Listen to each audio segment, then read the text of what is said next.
ये कहानी एक छोटे से गांव की है जो एक घने जंगल के किनारे बसा हुआ था। गांव के लोग अक्सर रात को जंगल के पास जाने से डरते थे क्योंकि वहां एक पुराना किला था जो लंबे समय से खंडहर बन चुका था।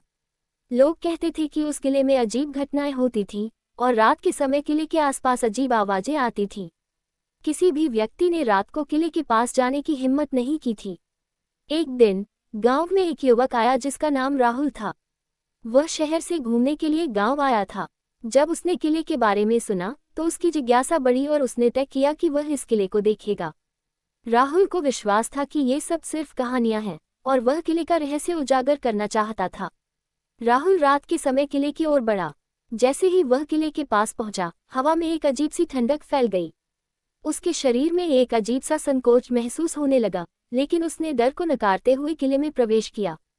किले के अंदर हर चीज धूल से सनी हुई थी और दीवारों पर पुराने चित्र लगे हुए थे। अचानक उसने एक खामोशी महसूस की, जैसे समय थम गया हो। तभी अचानक कुछ हलचल सुनाई दी। राहुल ने देखा कि एक पारदर्शी आकृति जो एक महिला की तरह दिखती थी, धीरे धीरे उसके सामने आई। महिला का चेहरा पीला था और उसकी आंखों में अजीब सा लाल रंग था। राहुल ने डरते हुए पूछा, तुम कौन हो? महिला ने कोई जवाब नहीं दिया, लेकिन उसकी आंखों में एक गहरी पीड़ा थी। वह आकृति धीरे धीरे राहुल के पास आने लगी। राहुल का दिल तेजी से धड़कने लगा। तभी उसने सुनी थी कि इस किले में एक महिला की आत्मा बसी हुई है जो अपनी मौत का बदला लेने के लिए लोगों को डराती है। अचानक महिला ने जोर से चिल्लाया और राहुल की ओर बढ़ी।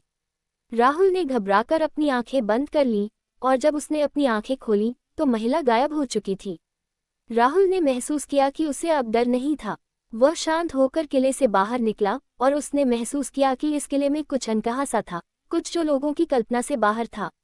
वह लौटते हुए सोच रहा था कि क्या यह महिला वास्तव में किसी दुखी आत्मा की निशानी थी या ये केवल एक भूतिया कहानी थी जो गांव के लोग एक दूसरे को सुनाते थे।